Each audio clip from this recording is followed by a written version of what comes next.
एक कविता है जिसका शीर्षक है प्रधान गुरु और वोटर चेला। आपको सुनाता हूँ, सुनिएगा। हम प्रधान जी से बोले हमको भी जादू दिखाइए और 5 साल में साइकिल को फॉर्च्यूनर बनाइए। प्रधान जी बोले बेटा जादू सीखना आसान है, इसके लिए ईमान का होना नुकसान है, बल्कि ईमान का ना होना जरूरी है। हम बोले वाह प्रधान जी क्या ज्ञान बघारा है।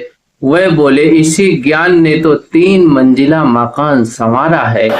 जो हमारी कॉलोनी का 20,000 चबा गए, वह हमें विकास का पाठ पढ़ा गए। बोले साइकिल को मोटरसाइकिल बना देंगे। हम बोले कैसे? वह बोले पहले कागज पर बनाएंगे, फिर फाइल में चलाएंगे और जनता को सपने में दिखाएंगे।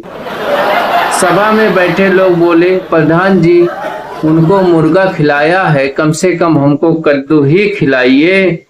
तभी एक बुजुर्ग बोले 5 साल से जॉब कार्ड सूखा पड़ा है, लगता है जैसे सरकारी नहीं रेगिस्तान में गड़ा है।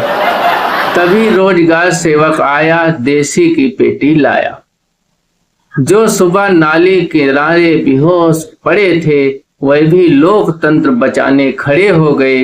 रोजगार सेवक बोला लो भाई 2-2 शीशी पाओ और वोट डालकर लोकतंत्र बचाओ।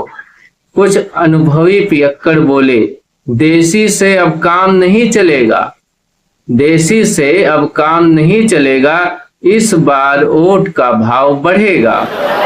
अगर वोट चाहिए तो इंग्लिश पिलाइए और जीतने के बाद मुफ्त में ठेका खुलवाइए। हमने पूछा प्रधान जी शौचालय सब कहाँ गए? हमने पूछा प्रधान जी शौचालय सब कहाँ गए? बोले बेटा शौचालय तो बन गए हैं, बस जनता की नजर में नहीं आए। हम बोले क्यों? बोले क्योंकि आधे कागज में आधे फाइल में समाये। फिर धीरे से कान में बोले कुछ मैं खा गया, कुछ सचिव खा गया और जो बचा था उसे सिस्टम खा गया। हम बोले 10 मीटर सड़क पर 80 टाली माटी कैसे गिरा दी? बोले बेटा राजनीति में गणित ना लगाया करो, जहां 2 और 2 4 नहीं, ठेकेदार की मर्जी से 14 हो जाया करो। जहां ठेकेदार की मर्जी से 14 हो जाया करो। फिर प्रधान जी हमें घर के अंदर ले गए। विदेशी टाइल्स देखकर हम दंग रह गए। हम बोले प्रधान जी ये विकास का कमाल है। हम बोले प्रधान जी ये विकास का कमाल है। बोले नहीं बेटा ये योजनाओं का माल है। हम ऐसा पेट रखते हैं जो फाइल चबा जाए, फंड भी पचा जाए और मौका मिले तो पूरी सरकार हजम कर जाए। हमारा माथा ठनका, दिमाग खटका।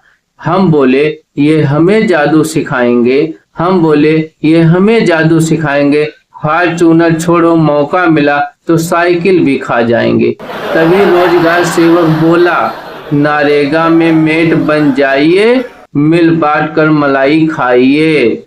हम बोले हमसे यह पाप नहीं होगा। हम बोले हमसे यह पाप नहीं होगा। वह बोला वोटर लिस्ट में आपके बाप का नाम नहीं होगा। बस क्या था, हम कैमरा उठाकर चैनल पर आ गए। प्रधान जी के सारे जादू बाहर आ गए। मुकदमा दर्ज हो गया, केस मर्ज हो गया। जो कल तक शेर बने फिरते थे, आज नोटिस देखकर ढेर बने फिरते हैं। फिर हम बिल्लू भैया के पास गए। फिर हम बिल्लू भैया के पास गए और फरियाद सुनाए, भैया आप भी उम्मीदवार हो, कुछ अपना हुनर दिखाइए।